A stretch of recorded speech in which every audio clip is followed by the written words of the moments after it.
आप जैसे जैसे आगे बढ़ते जाओगे, आप जैसे जैसे शिव भक्ति की ओर बढ़ते जाओगे, आप जैसे जैसे भजन की ओर बढ़ते चले जाओगे, वैसे वैसे लोग आपको नीचे की ओर दबाने का प्रयास भी करेंगे।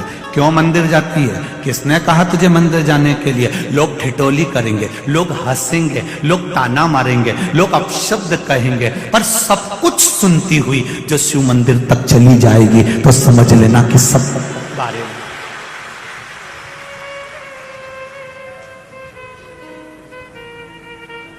पतंग और पद जब बढ़ता है तो काटने वालों की संख्या भी बढ़ जाती है, निश्चित है।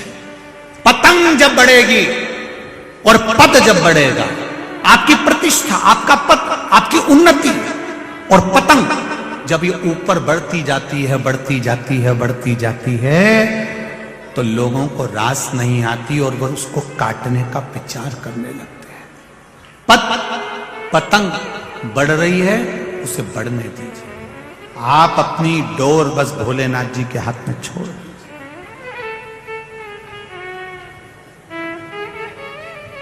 बाबा के हाथ में छोड़,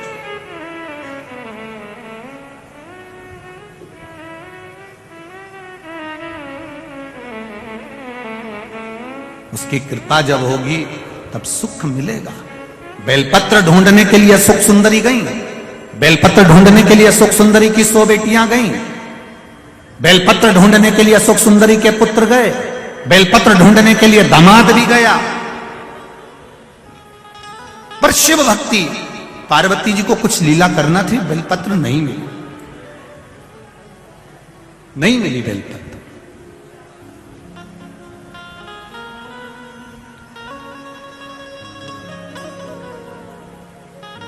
वापिस आ गए। पार्वती जी ने पूछा, शिवरात्रि है, तुम्हें बेलपत्र नहीं मिली कहीं? नहीं, बेलपत्र नहीं। तब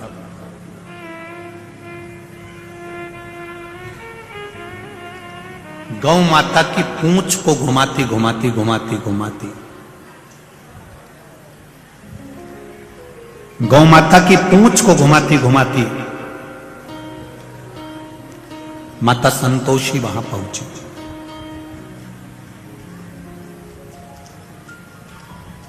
जब गौ माता की पूंछ घुमाती घुमाती माता संतोषी वहां पहुंचती है, संतोषी ने देखा दादा दादी कह रहे हैं,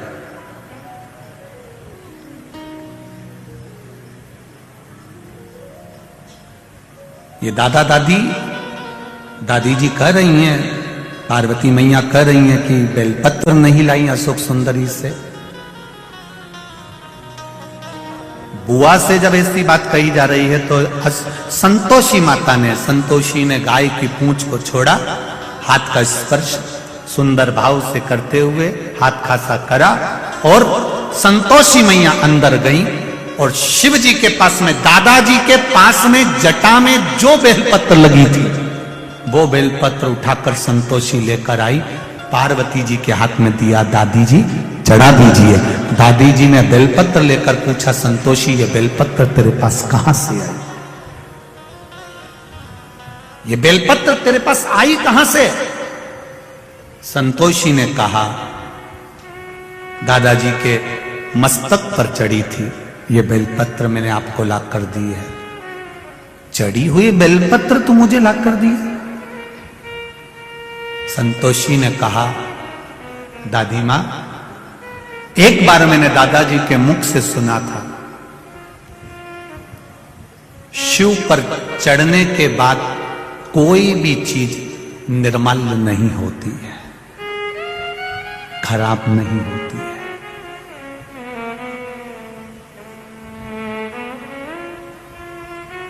भगवान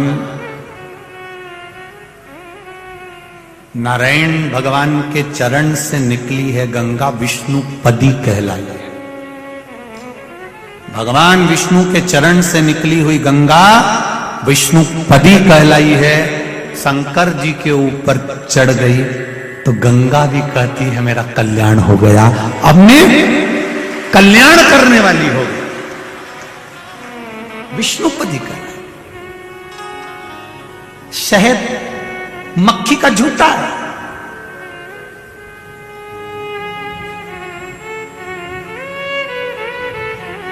वो भी भगवान पर चढ़कर औषधि बन जाता है।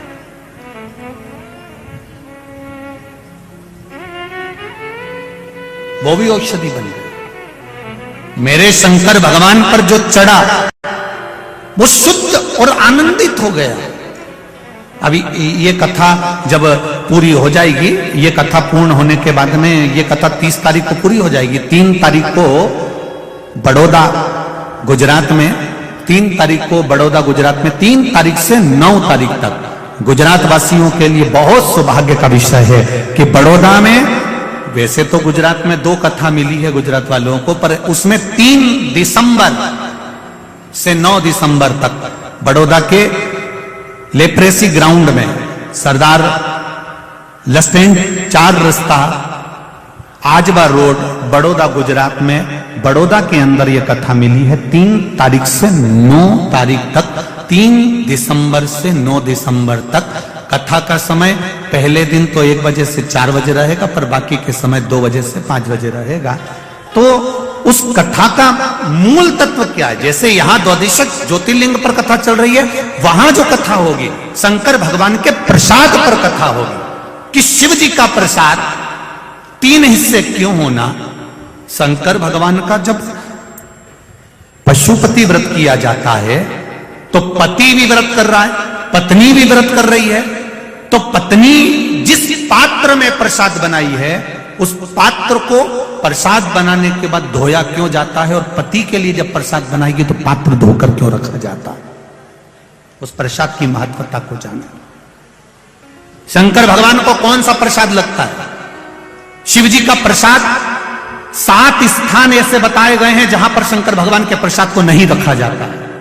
7 स्थान बताए गए। वो 7 स्थान कौन से हैं जहां शिव जी का प्रसाद नहीं रखा जाता? 3 समय ऐसे हैं जिस समय पर भगवान शंकर के प्रसाद को अगर ग्रहण करा जाता है तो व्यक्ति रोग से मुक्त हो जाता है। 2 स्थान ऐसे बताए गए जहां पर शंकर भगवान पर चढ़ा हुआ रुद्राक्ष जब प्रसाद हो जाता है तो उसका जल का सुख कहां प्राप्त होता है। मैं संपूर्ण भारतवासियों से और देश विदेश में बैठे हुए संपूर्ण श्रोता भाई बहनों से और सभी नवयुवक बेटा बेटियों से कहना चाहूंगा, ये प्रसाद शिव प्रसाद, शिव महापुराण की कथा बड़ौदा से जो सुनने को मिलेगी उसको छोड़ना मत, जो जीवन का आनंद दे जाए उसको सुनो। और जो गुजरात की पावन धरा पर आकर कथा सुनना चाहते हैं वो बड़ौदा आकर श्रवण कर सकते हैं। बड़ौदा वासी, गुजरात वासी और आसपास के जितने महाराष्ट्र और राजस्थान वाले लगे हैं, आओ कथा सुनो, तत्व श्रवण करो, उस कथा का अपने जीवन में उतारो।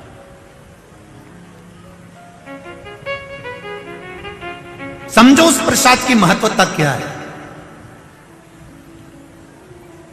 उस प्रसाद की मूलता क्या है, क्यों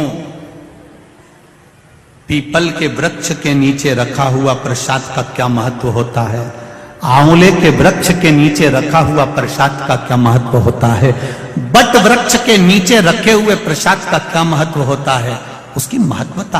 तुलसी के क्यारे के पास में कटोरी में रखे हुए प्रसाद का क्या महत्व होता है, उसको समझना है ना। बहुत भ्रम फैला रखा है लोगों ने, शिव जी पर चढ़ा हुआ ये प्रसाद नहीं खाना है तो ऐसा नहीं करना है। हम उसको समझें शिव महापुराण के माध्यम से, उसकी महत्वता को समझें। महाराज शिव भक्ति का तो बड़ौदा वालों करो तैयारी, आ रहे कुबेर भंडारी, यही बाबा की कृपा है, शिव कृपा। ये तो बाबा की करुणा है। दिसंबर में ये कथा मिली है और फिर जनवरी में शायद पावागढ़ रहेगी, ऐसा कुछ है। जनवरी माह में शायद पावागढ़ की पावन धरा पर मां अंबे की पावन धरा पर कथा रहेगी। पावागढ़ में तो इतनी जगह नहीं, तो थोड़ा 5-6 किलोमीटर आगे कथा स्थल लिया गया है, उसका भी स्मरण शिव भक्ति की ओर चले।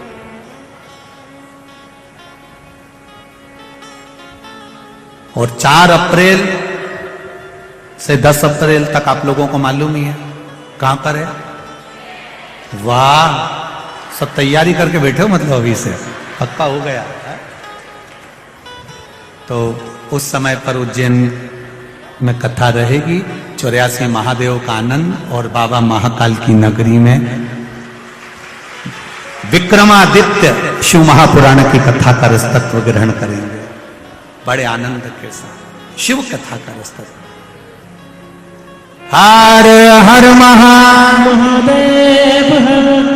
भगवान शिव की कथा कर रही है, भगवान शंकर का संवाद। माता संतोषी ने एक बेलपत्र शिव जी पे से उठाकर अपनी दादी जी को दे दी है। दादी जी के हाथ में बेलपत्र आई, वो बेलपत्र शंकर भगवान के शिवलिंग को चढ़ाई गई तो शंकर भगवान के नेत्र खुल गए। इतने समय से नेत्र बंद थे, इतने समय से बंद थे। संतोषी का संतोष परम धन है और संतोषी माता का परम धन हमको बताता है कि केवल 33 कोटि देवता में एक मेरे महादेव ऐसे हैं जिन पर चढ़ी हुई बेलपत्र उठाकर धोकर आप वापिस चढ़ा दो, शिव जी उससे भी प्रसन्न हो जाते। ये संतोष परम धन, ये संतोष परम प्रिय।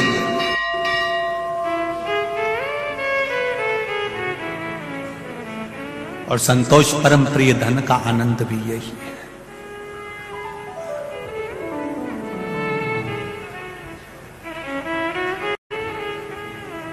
ये सुख वही, ये आनंद।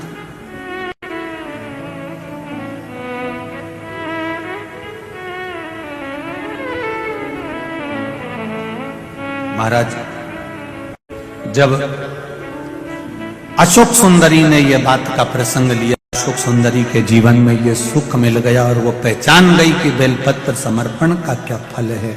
वही बात शिव महापुराण के अंतर्गत वर्णित करी गई।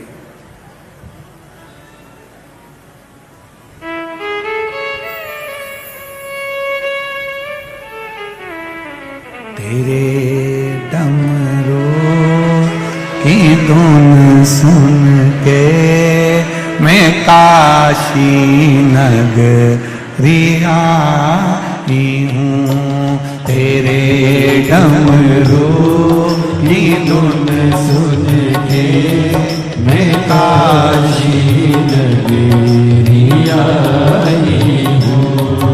तेरे डमरू की धुन सुन के मैं काशी नगरी आई हूँ। तेरे डमरू की धुन सुन के मैं काशी नगरी आई हूँ। मैं काशी नगरी आई हूँ। मैं काशी नगरी आई हूँ। मैं काशी नगरी आई हूँ। मैं काशी नगरी आई हूँ। मैं काशी नगरी आई हूँ। मैं काशी नगरी आई हूँ। मैं काशी नगरी आई हूँ। मैं काशी नगरी आई हूँ। मेरे बोले ओ बम बोले मैं काशी नगरी आई हूँ। मेरे बोले ओ बम बोले मैं काशी नगरी आई हूँ। जितना पंडाल में है, जितने पंडाल के बाहर है, दोनों हाथों से आनंद के साथ, भाव के साथ। आग लगे बस्ती में अपन रहो। जो हो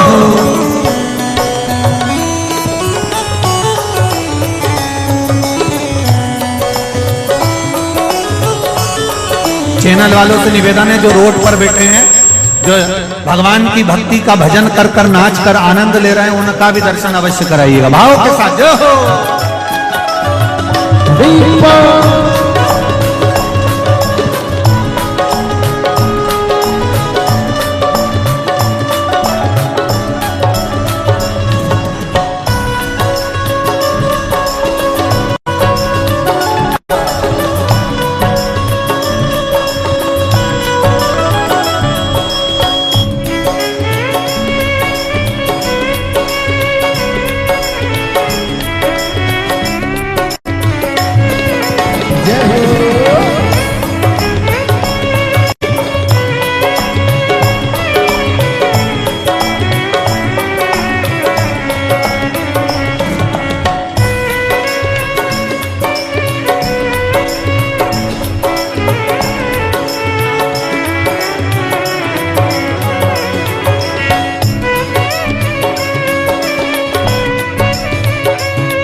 गंगा है। सुना है हमने ओ भोले तेरी काशी में गंगा है। सुना है हमने ओ भोले तेरी काशी में गंगा है। सुना है हमने ओ भोले तेरी काशी में गंगा है।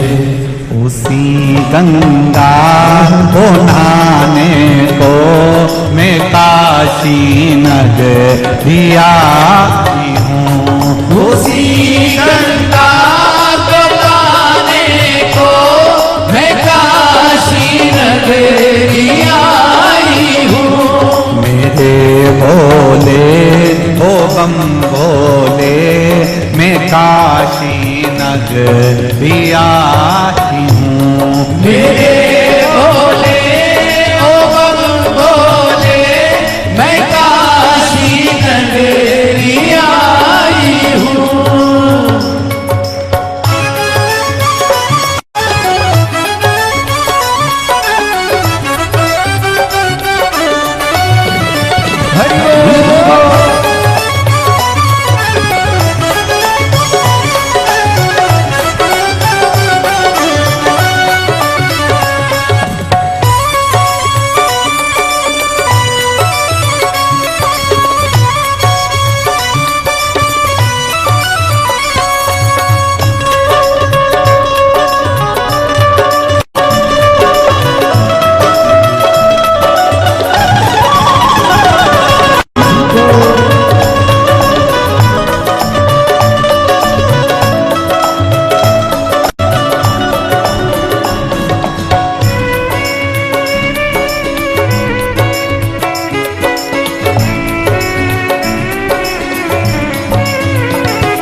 सुना है हमने ओ भोले तेरी काशी में मुक्ति है। सुना है हमने ओ भोले तेरी काशी में मुक्ति है।